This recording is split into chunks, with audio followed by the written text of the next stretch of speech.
everyone, and welcome to Monday Morning Must Knows. My name is Merlin Rothfeld, and let's talk about the past month.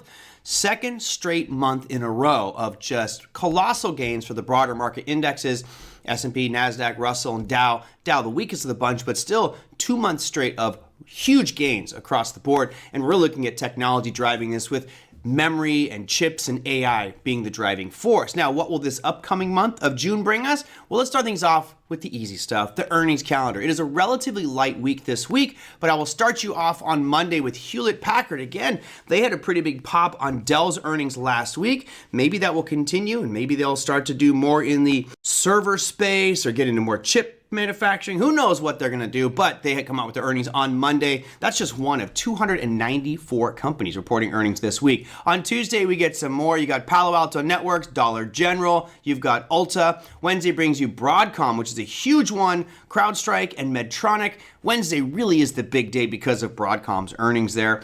And then Thursday, we have Ciena, and Friday, a big goose egg. Nothing to report. Now, as most of you know, the first week of a month is generally the employment numbers coming out. A slew of it happening this week. And normally there's like 5 pieces. We actually have 6 pieces of jobs data coming out this week, which of course could have significant impacts on our market. Right now, we're starting to see a subtle shift in the sentiment of the Federal Reserve members.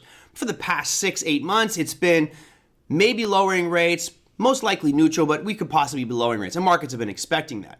And as this inflation discussion has gone on, which I've been saying since day one of the Iran conflict, that these oil prices are going to have a significant impact on the economy and on inflation, we're starting to see that sentiment change, with several members saying we're going to see some raises this year. So we'll see how that all pans out. But let's look at some other economic data, including the jobs numbers. We'll start things off early in the week. It's definitely way early in the week. First part of the week we get on Tuesday with the JOLTS job openings. That's going to happen Tuesday at 10 a.m. Eastern time. Not that big of a report. This one, though, is on Wednesday. ADP non-farm employment change coming out. That is a biggie, followed up by the unemployment claims. And actually on the same day as the unemployment claims, they've moved the challenger job cuts to Thursday as well. But the big daddy is this one, the unemployment rate. That's Friday at 8:30 a.m. Eastern time, and non-farm employment change. Right now, the expectations are that the unemployment rate is going to stay at 4.3%, which, let's be honest, is still very low given historical precedent. Now, any big deviation from 4.3 could create some significant moves in the market. My guess is, though, we'll probably stay in line with expectations at 4.3%. However, remember last week we saw inflationary data that was much lower than I thought it was going to be. We had the Core PCE price index was supposed to be 0.3%, came out at 0.2%.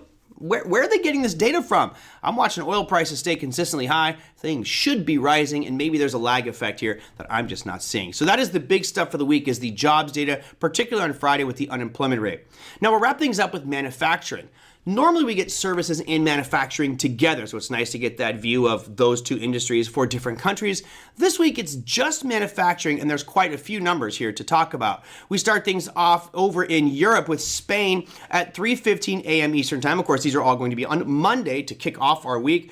Right after Spain, we have Switzerland at 3:30, Italy at 3:45, France at 3:50, Germany at 3:55, and then the EU at 4 a.m. I mean, that's a pretty power-packed 45 minutes of countries reporting their manufacturing numbers going forward. So keep an eye on this one, particularly if you are a Euro Forex trader. I do expect to see big swings there in the Euro. And then if you're trading the British Pound, you have 4:30 in the morning Eastern time where England comes out with their numbers, and that again could create waves. Now for the US, 9:45 a.m. Eastern time is when the U.S. comes out with our manufacturing numbers, which of course could be a pretty important one. Now, do I think that this is going to be the piece that causes the markets to go haywire? Absolutely not. But at this point, we're trying to get a sense as to what is the data telling us about different markets, particularly the United States, since that's where most of us are trading. But for those of you who are trading over in Europe or different currencies around the world, all of this will give you a better sense as to what the economy looks like right now from one specific market segment, in this case, manufacturing.